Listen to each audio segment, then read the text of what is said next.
கவலைகளே வாழ்க்கையாய், துன்பமே வாழ்க்கையாய், நேற்று நடந்த ஒரு கஷ்டத்தையே நினச்சிட்டு வருந்திட்டு இருக்கீங்களா? உங்களுக்கான ஒரு தன்னம்பிக்கை கதையை தான் இப்போ பதிவு செய்ய இருக்கின்றேன். யமதர்மராஜர் அவரோட அரியணையில் உட்கார்ந்து ஒரு குருவியையே உத்து பார்த்துட்டு இருக்கிறார். எதையுங்க? குருவியை.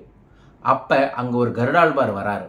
கருடாழ்வார் வந்த உடனே, அடடா, யமதர்மராஜ கண்ணில் இந்த குருவி இப்படி படுதே, இந்த குருவியை அவர் கொன்றுவாராட்டிருக்குது, இந்த அழகான குருவியை எப்படியாவது காப்பாற்றணும் அப்படின்ட்டு அந்த குருவியை டக்குன்னு தூக்கிட்டு பல மலைகள் தாண்டி ஒரு மரப்பொந்தில் போய் மறைச்சி வச்சுட்டு நகர்றாரு.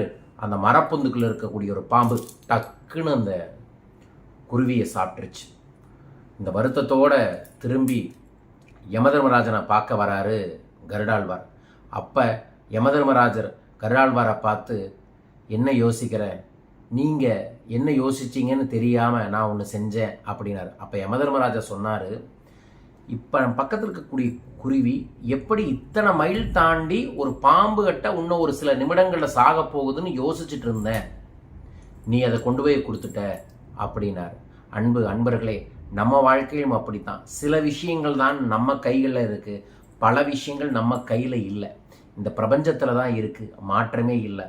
ஆனால் நேற்று நடந்த விஷயங்களை நினச்சி கவலைப்படுவதோ வருத்தப்படுவதோ பண்ணிக்கிட்டே இருந்தோம்னா அது இன்றைய நாளையும் இன்றைய வேலையும் நம்மளை காணாமல் போகும்.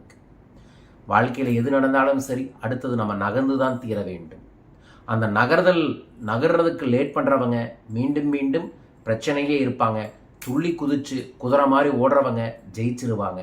உங்களுக்கும் பல்வேறு விதமான பிரச்சனைகளும் சங்கடங்களும் இப்போ இருக்குல்ல, அதைய கவனிக்காமல் இந்த பிரச்சனையெல்லாம் தீர்ந்துச்சுன்னா எப்படி சந்தோஷமாக இருப்பீங்களோ அதில் கவனம் வச்சு செல்லுங்க.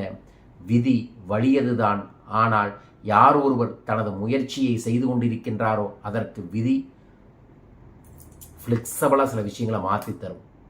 மாற்றம் வேண்டுமென்றால் முன்னேறுங்கள். பழையதை நோக்கி வருத்தப்படுவதை விட்டுவிட்டு புதியதை நோக்கி வீறுநடை போடுங்கள். வெற்றி நிச்சயம்.